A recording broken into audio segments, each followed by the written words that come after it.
Saya percaya satu hal. Apa itu? Mujizat.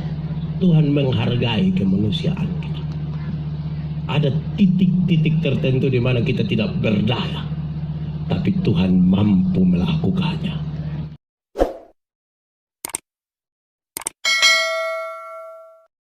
Saya akan ajak kita bersama-sama belajar dari satu bagian pembacaan Alkitab, Injil Markus pasal 1. Injil Markus pasal 1 ayat 40 sampai ayat yang ke-45. Berbahagia setiap orang yang mendengar firman, memelihara dan melakukan dalam hidup setiap hari. Shalom.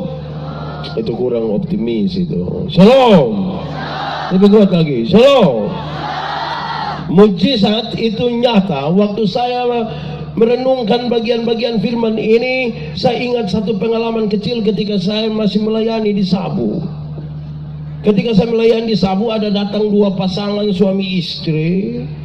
Mereka pasangan ini sudah menikah kira-kira 13 tahun, tapi mereka belum ada anak. Mereka ambil orang tua anak, pelihara, terus mereka datang kepada saya. Mereka bilang begini, Pak Pendeta, berdoa dulu. Saya berdoa untuk apa? Dia bilang, berdoa dulu Bapak. Kami sudah nikah 13 tahun, ini kok tidak ada anak. Saya bilang, kok kamu buat apa saja? Terus tapi mereka bilang, Pak Pendeta berdoa dulu. Pak Pendeta, kami sudah ambil orang tua anak Bapak, sekarang kelas 6, ini mau SMP. Oke, baik, kita akan berdoa. Saya mau tanya dulu, kamu mau mujizat besar atau mujizat kecil? Dia bilang, kalau bisa mujizat besar Bapak. Saya bilang, kalau mujizat besar sudah terjadi dalam hidupmu. Bapak maksud? Iya, sudah terjadi. Bapak maksud apa? Saya bilang begini, kalau mencintai anak sendiri itu gampang. Tapi kalau mencintai orang tua anak sama kayak anak sendiri itu mujizat. Dia bilang, oh iya, ya ibu-ibu bilang begini, oh Bapak, kalau begitu Tuhan punya maksud kok untuk kami. Biar kami pulang, kami tidak minta anak lagi. Pasti Tuhan punya maksud untuk anak ini. Tapi yang bapak-bapak bilang begini, betul mencintai anak sendiri itu mujizat. Kalau mencintai orang lain punya anak kayak anak sendiri itu, mencintai anak sendiri itu biasa. Tapi kalau mencintai orang lain punya anak kayak anak sendiri itu mujizat. Berarti kalau mencintai istri sendiri itu gampang Tapi kalau mencintai orang lain pun istri sama ke istri sendiri itu mujizat. Saya bilang apa? Itu parakus pula. Sembarang. Baik, Bapak Ibu Saudara-saudara, hari ini kita belajar satu bagian pembacaan Alkitab. Yesus menyembuhkan orang lumpuh. Saya ingin bilang kepada saudara bahwa salah satu tema utama dari kebangkitan Yesus ialah kebangkitan kembali, mujizat dan kuasa-kuasanya. Jadi tidak mustahil kalau Tuhan ini bekerja malam hari ini. Amin. Kalau kita belajar dari teks ini, settingan awalnya menarik. Bahwa pertama kejadian ini berlangsung di luar kota, tidak di dalam Kapernaum. Dia ada di luar. Itu hal menarik. Nanti sebentar kita tahu kenapa dia menjadi menarik.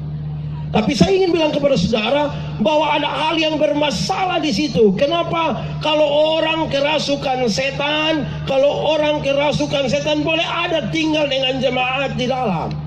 Mereka boleh duduk di antara mereka, tidak apa-apa. Kalau ada yang sakit berat, boleh tidur di rumah, dijaga oleh sahabat, oleh saudara-saudaranya, tidak apa-apa. Tapi kenapa bagi seorang kusta ini, dia tidak boleh tinggal di antara orang-orang? Dia harus di luar. Ini settingan awal yang menurut saya menarik. Orang kerasukan setan, tinggal sama-sama tidak apa-apa. Di dalam gereja sama-sama tidak ada. Duduk sama-sama begini tidak apa-apa. Kita tidak tahu mana yang kerasukan setan, mana yang tidak. Yang sakit bisa didampingi oleh keluarga dan sahabat. Tapi kenapa orang kusta harus tinggal di luar? Itu menarik. Tapi sebelum itu, kita membuka semua di dalam nama Tuhan.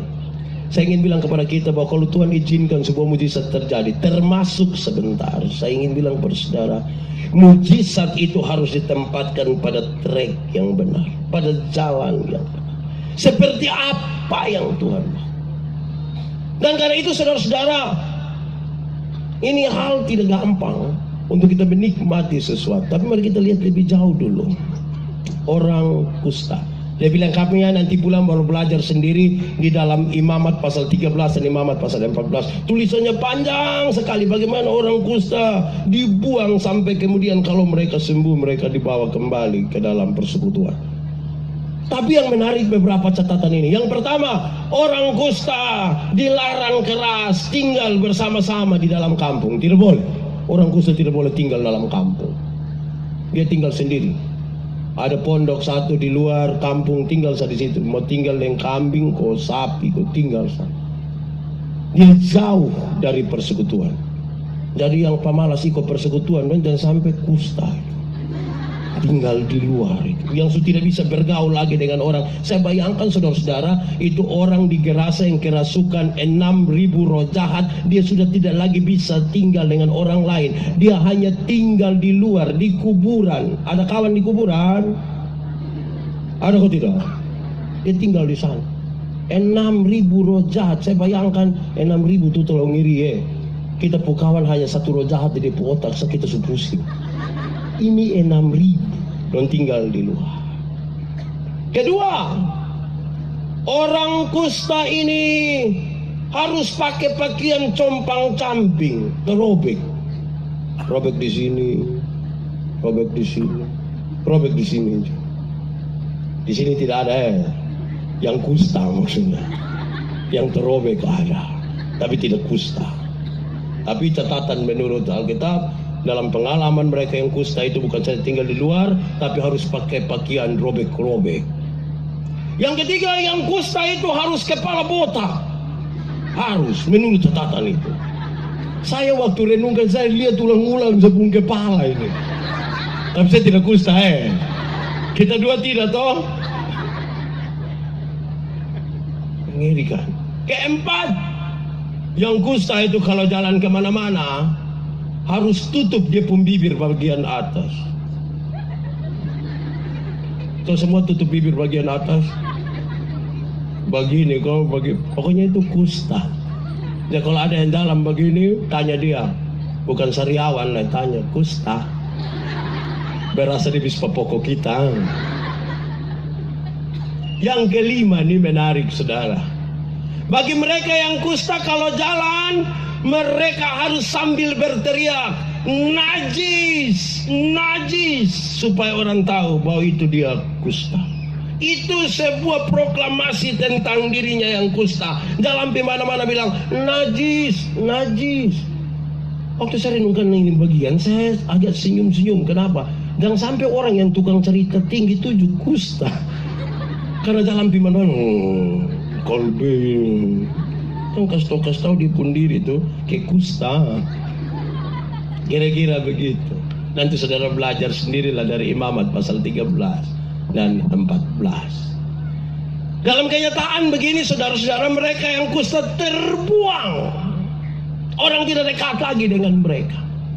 Lantas sekarang kita akan menempatkan mujizat Yesus ini pada tempat yang betul-betul menjadi bagiannya. Supaya sebentar, kalau saudara ingin menikmati mujizat Tuhan, itu harus ditempatkan di tempat itu. Apa itu? Pasal-pasal awal dalam Injil Markus menempatkan pelayanan Yesus ini kira-kira dalam 5 bagian yang serius. Pertama, dia ingin menyampaikan kepada kita berita sukacita bagi mereka yang tertindas oleh berbagai-bagai hal. Ada berita pelepasan bagi mereka. Segala bentuk yang membawa manusia pada kerusakan, ketakutan, Yesus bilang tidak. Ada berita sukacita yang ingin diberitakan kepadamu. Itu bagian pertama dari pelayanan Yesus. Bapak mama sehingga saudara-saudara, kalau kita belajar dari perjanjian lama, itu kali kata-kata yang paling kita banyak dapat itu bilang begini, celakalah, celakalah, celakalah, celakalah.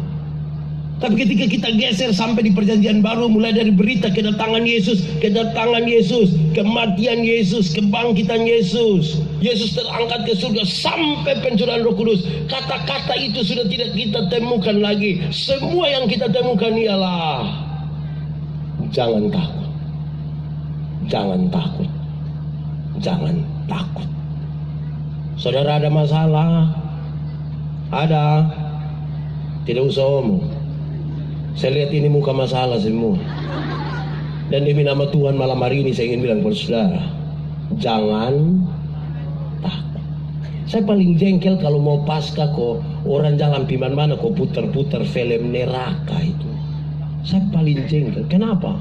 Nanti nonton apa itu film penyiksaan, terus jemaat datang di saya bilang begini, Pak Pendeta, neraka tuh. Saya tidak pusing di neraka. Kok kenapa Bapak bilang begitu? Kok saya masuk surga kenapa pusing di neraka? Tapi minimal pendeta harus tahu, saya tidak perlu tahu itu tidak apa-apa. Kenapa? Kalau saya harus masuk surga, bukan karena ketakutan hukuman di neraka, tapi saya kalau masuk surga karena Yesus itu mati ganti saya, bukan karena takut. Jadi kalau Yesus datang dia bawa berita gembira, jangan takut. Nah yang berpikir bikin takut itu dari mana? Dari berhenti dengan kastaku sama kayak di lingkungan kok anak kecil tidak bisa makan jadi sengaja makan tuh nanti yang datang dalam nama Tuhan itu beritanya gembira, berita sukacita, bukan bikin takut. Begitu, amin. Mujizat harus ditempatkan di situ duluan, berita sukacita. Kedua, saudara-saudara, bahwa pelayanan Yesus itu diarahkan pada sebuah pengajaran. Pengajaran tentang apa? Pengajaran tentang sesuatu yang benar, tentang kasih karunia Allah. Kadang-kadang kita ada pada pengajaran yang salah tentang kasih karunia Allah. Karena bukan kita yang mau supaya kita datang dan tenggelam di dalam hadirat Allah, tapi kita rindu Tuhan hanya ikut kita pun mau. Kita ketemu banyak orang sekali, dia datang bilang kepada saya, Pak Pendeta, saya berdoa sampai berhenti toh.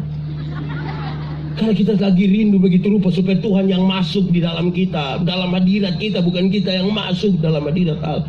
Berdoalah begitu rupa sampai menemukan apa yang Tuhan mau, bukan apa yang kita mau. Saya berdoa kasih satu nenek usia 103 tahun di Sumba. Pas dia ulang tahun ke 103, saya ada KKR di sana, singgah di dia berdoa, terus dia nenek, kita berdoa iya Bapak. Kita berdoa kasih anak cucu dong kau berhasil iya Kita berdoa kasih dong usaha kau sukses iya Bapak. Nah kita berdoa kau nenek umur panjang jangan. Kok kenapa nenek? Iya Pak Pendeta umur panjang kok umur pendek itu tidak penting. Tapi yang paling penting bagi saya adalah tetap di dalam Tuhan atau tidak. Itu lebih penting. Terus orang datang ke setahun, nenek tante satu ada mati di situ. Terus dia bilang, aduh senang Bebeta kapan? Bebe nenek tenang sedikit lah. Oh jadi kalau ada yang sakit berat umur 93 tahun nah dia kok mati sudah. Alkitab bilang 70 tahun, lebih sedikit juga bisa 80, tapi itu kebanggaannya ialah penderitaan, asam urat, jantung, lupa ingatan. Iya kita pun bapak dong yang semulai lupa tuh, potong duduk kas makan, terus ada tamu datang kas tahu, Bai makan kok, iya. Teh anak yang nama Yandi, bab tua bilang sumati lama. Terus don tanya, teh yang Yandi yang mana? Beta suya Yandi. Tua memang kebanggaannya tuh penderitaan. Betul paling-paling hanya bermain dan cucu sa. Bai dulu waktu Jepang datang semua lari, tapi Bai soalnya lari. Terus Bai ini cucu Bai luar biasa Kok kenapa Bai pun kawan lari, Bai soalnya lari. Dia mau lari karena kok pistol di sini. Paling Bai pun ceritanya begitu. Bayi dulu dibakalai dengan 6 orang itu. Bayi lawan semua dan hanya kelingking saya yang tergores sedikit. Kelingking yang tergores. Ini bayi bate. Hanya kelingking yang tergores bayi. Iya. Terus yang lain dong tuh patah buang semua. Dia paling-paling duduk bercerita begitu. Saudara, biarkanlah nanti Tuhan bekerja untuk kita. Tempatkan mujizat itu pada track yang benar. Kita yang mau supaya kita masuk dalam hadirat Allah. Jangan kita paksa Tuhan masuk kepada kita. Yang ketiga, pengajaran Yesus itu berurusan dengan usir setan. Pengusiran. Jadi bukan saja berita sukacita. Bukan saja sebuah pembelajaran bagi mereka. Tapi sebuah titik di mana setan keluar. Supaya pengaruh-pengaruh jahat tidak ada pada kita. Kadang-kadang kita berdoa begitu rupa supaya setan di luar membangun lari. Setan ini modal pelia saya pemuka dia bangun lari. Tapi kita piara setan di dalam kita sampai bertumbuh terus menerus. Makanya dengan sombong sekali kita pun Bapa dan bilang sekal sukiri. Kiri betul. Nanti bor kanan lain. Di sini juga ada siapa pun Bapa angkat. Bapak pendeta saya kalau baik lebih baik dari malaikat Bapak. Tapi kalau sesuatu marah Lucifer juga kalah Bapak. Itu manusia tidak jelas itu. Di sini juga ada. Sebentar kita doakan Mau? Betul-betul ada? Faham? Ya aku aja kita mau doakan. Biar Tuhan lepaskan. Saya suka berkhotbah di mana-mana. Saya mulai dengan kalimat ini. Kita takut setan atau setan takut kita? Boleh jawab. Kita takut setan atau setan takut kita? Yakin. Betul-betul yakin. Harus dia dengar. Berarti lawan setan kita kalah kok kita menang. Yakin? Kerinduan kita setan takut kita. Kenyataan membuktikan kita yang takut setan. Apalagi kalau percaya Tuhan tidak pakai otak. Bayangkan kalau kita belajar dari Efesus pasal 6 dia kasih tahu inilah cara-cara melawan tipu muslihat iblis. Dia kasih tahu 1, 2, 3 bagian terakhir dia bilang begini. Doa yang tiada henti-hentinya membuat iblis ketakutan. Doa kita seperti panah-panah api yang keluar. Itu iblis takut. Tapi ini ibu hamil dong keluar malam bukan berdoa. Dong ame paku 10 senti tusuk. Di sini juga ada. Siapa pun mama coba angkat tangan. Lawan setan pakai paku. Di sini juga ada. Siapa pun istri. Don taruh paku di sini. Taruhlah sisir besi di sini. Itu kepala kotoku bangunan. Sekarang Yesus mengajarkan kepada kita dia akan berkuasa mengusir setan. Terus keluar. Soalnya pakai paku. Saya suka pakai contoh yang orang mungkin sebuah saya contoh. Saya suka kasih tahu. Saya melayani di pedalaman Amluban Timur dari Kenero datang sini jam 9 malam. Itu jarak 180 kilo. Pas mau keluar begini. Kami saya naik, saya punya istri naik motor. Anak kami umur 1 tahun naik. Pas mau jalan jam Bapak. Ya. Jangan lupa taruh genoa. Untuk apa? Usir setan. Lu yang setan. Setan apa usir genoa? Di sini juga ada. Ada. Faham? Ya sekarang mujizat ini harus ditempatkan di track yang benar. Saudara akan mengalami tiap-tiap waktu tidak ada yang mustahil dalam nama Yesus. Amin. Tidak ada yang mustahil. Yang keempat saudara. Pengajaran-pengajaran Yesus itu kalau kita baca dalam teks-teks awal ini kemudian menunjukkan kepada kita bahwa Yesus berkuasa memulihkan orang sakit menjadi sembuh. Tidak ada yang mustahil, dia pulihkan. Kenapa tidak? Sakit disembuhkan. Tidak ada yang mustahil di dalam nama Tuhan. Dia bisa pakai apa saja. Dia bisa berbuat apa saja. Amin kok. Ada orang buta dan Yesus hanya sentuh di tanah dia dan dia melihat.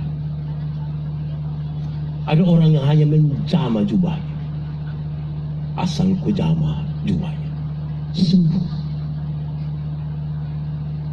Yang kelima saudara-saudara, Mujizat ini harus ditempatkan pada track ini. Yaitu kalau kita belajar dari Injil Markus, dia kasih tahu kita bahwa mujizat Tuhan itu kemudian berurusan dengan pentahiran. Apa itu pentahiran? Pemulihan kembali hubungan kita dengan Tuhan dan hubungan kita dengan sesama manusia. Ini dimensi paling utama. Mujizat harus ditempatkan di sini. Kesimpulan dari 5 hal ini menjadi ringan. Mujizat itu harus ditempatkan pada pemulihan tubuh, jiwa, roh, semuanya. Banyak orang cari Tuhan hanya sekedar untuk menyembuhkan tubuhnya, tapi tidak jiwanya dan rohnya kepada Tuhan. Itu tidak bisa. Kalau itu yang saudara cari, dan cari di sini. Carilah di tempat lain. Karena mujizat itu berurusan dengan pemulihan tubuh yang sakit, jiwa yang bermasalah, dan roh yang terputus dengan Tuhan.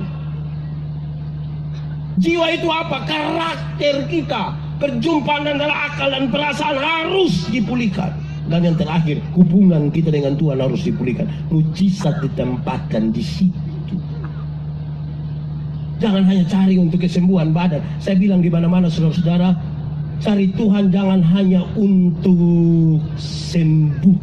Jangan. Itu salah kenal Tuhan. Ada banyak orang yang tidak kenal Tuhan lebih sehat dari kita. Yang suka minum sopi itu dia minum dari 3 hari lalu sampai tadi pagi, istirahat sedikit dia minum ulang, dia tidak tahu sakit. Tunggu pesawat lewat. Masalah dong lihat saya sama dong pemata begini. Jangan cari Tuhan hanya untuk kekayaan. Karena Tuhan datang dari surga bukan untuk itu. Ada banyak orang yang tidak kenal Tuhan, justru lebih kaya dari kita. Itu koruptor dong, itu kan kaya-kaya semua toh.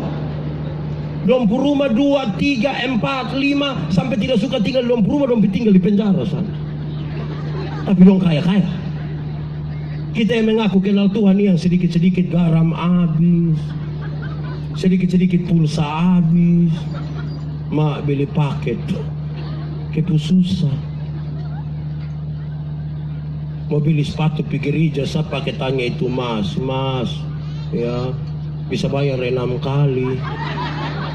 Cari Tuhan hanya untuk itu bermasalah. Kalau begitu untuk pemulihan yang sempurna ini Yesus bilang, carilah dahulu kerajaan Allah dan kebenarannya. Selamat dulu, baru yang lain itu di kekayaan, kehormatan di, umur panjang di, jabatan di, istri di. Jangan coba-coba biar istri tambahkan. Pulang tidur di luar. Itu tempatnya di situ, pemulihan. Jadi kalau saudara ingin menikmati mujizat hari-hari hidupmu, mujizat harus ditempatkan dalam 5 hal tadi yang secara singkat saya bilang. Dia harus pemulihan tubuh, pemulihan jiwa, dan pemulihan roh kita. Itu mujizat pada track yang benar. Makanya saya bilang, kalau saudara hanya datang kepingin sembuh, jangan datang di sini, saudara salah tempat. Kalau begitu saudara-saudara, di dalam Yesus itu kemudian kita menemukan. Saya mencatat ini beberapa hal yang serius bagi kita. Satu, saudara. Satu, di dalam Yesus kita temukan bahwa sebagai Allah, Dia mampu untuk menebus dosa saya dan saudara. Aku berkata kepadamu, kepada yang lumpuh. Kalau saudara baca ayat pasal 2 nanti dia kasih tahu. Aku berkata kepadamu, dosamu diampuni. Dan orang lumpuh itu berjalan. Sebagai Tuhan dia melakukan. Itu yang luar biasa. Sebagai tabib, dia menyembuhkan mereka yang sakit. Sebagai mempelai laki-laki, dia datang bawa kabar gembira, sukacita bagi mereka yang menanti-nantikan dia, saya dan saudara. Sukacita, bukan senang. Saya bicara di mana-mana, saudara, senang dan sukacita itu dua hal yang berbeda. Amin. Senang itu berurusan dengan kepuasan kita, karena kita terima sesuatu dari luar. Tapi sukacita berurusan dengan sikap kita terhadap keadaan. Baik itu baik, baik tidak baik. Baik kita terima, baik kita tidak terima. Itu sukacita. Kalau senang yang saudara cari, dunia bisa berikan bagi saudara. Tapi kalau sukacita yang saudara cari, saudara hanya bisa temukan di dalam siapa. Kalau saudara butuh senang, Filipo. Kita Filipo, dibuat apa? Di tengah-tengah sakit senang. Senang apa? Tak ceki. Bayangkan supi berdiri lihat itu barang suka, tapi soalnya ada uang kau bisa beli, orang lain beli, terus kita hanya berdiri kau lihat tuh. Senang. Terakhir yang bilang tolong foto better.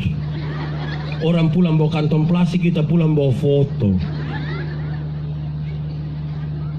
Oke. Saudara-saudara, saya ingin sampaikan kepada kita yang keempat, sebagai yang menyempurnakan hukum Taurat, Yesus datang bukan sekedar untuk menjaga kebiasaan-kebiasaan agama kita, tapi membawanya pada arah yang berkenan kepada Tuhan, baru saudara bisa menikmati. Nanti akhir dari ini saya akan mengarahkan kita untuk menikmati bagaimana mujizat itu dalam hidupmu. Yang penting saudara paham dulu, dia harus ditempatkan pada track yang benar. Sebelum saya lanjut, saudara-saudara, saya ingin bilang kepada saudara bahwa mujizat itu berbeda dengan sulap. Tahu sulap? Pernah nonton?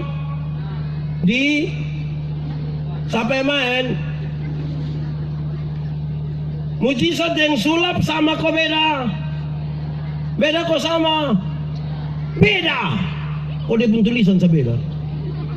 Tapi memang mujizat yang sulap beda. Pertama, sulap itu tipuan. Sulap itu apa? Tipuan. Angkat tangannya, tukang tipu. Di sini tidak ada. Wih, orang di sini diberkati semua. Sebentar bukan mujizat, tapi bisa sedunia kiamat. Oh, semua sejujur-jujur ini. Tipuan. Itu kalau sulap itu tipuan. Tipu. Saya mau tanya dulu, tipu itu boleh kok tidak? Boleh kok tidak? Untuk kebaikan kita tipu boleh? Boleh kok tidak? Untuk kebaikan kita tipu boleh? Tidak boleh. Tipu itu tipu, tidak ada tipu untuk kebaikan. Lebih baik tidak kasih tahu daripada kasih tahu mah tipu. Kenapa? Alkitab bilang begini, satu tipu itu melahirkan tipu baru. Bapak, kenapa Bapak tidak pergi gereja? Saya sakit Pak Pendeta. Ini tipu nih. Ketemu dia punya istri, kita bilang begini, Mama, bilang Bapak ada sakit. Karena Mama tidak tahu, Mama bilang tidak. Terus kita ketemu Bapak, kita bilang Bapak, Mama bilang Bapak tidak sakit, Ma. Terus Bapak tua bilang, saya sakit, Ma, belum kasih tahu Mama. Sudah itu. Ikutilah tiga. Di sini juga ada. Dia ada duduk di sini. So tunjuk. Tapi kita ini kadang-kadang bukan tipu. Kita suka pakai dua kata, sebenarnya dan tapi. Bapak, kenapa tidak pergi gereja? Sebenarnya sepi Bapak. Tapi, kalau tapi itu sudah pilih. Bapak kenapa tidak terima jadi majelis? Sebenarnya saya terima Bapak. Tapi, kalau tapi itu sudah. Jadi kalau sebentar pulang dari sini ada jemaat yang tidak datang ikut KPI, terus kita tanya, kakak kenapa tidak ikut KPI? Terus saya bilang sebenarnya sudah. Saya sudah tahu lupa maksud itu soal lagi. Kedua, sulap itu hiburan. Ada yang kurang terhibur di sini, pemain sulap. Sulap untuk kepentingan hiburan. Mujizat bukan untuk hiburan. Marco kita pilih.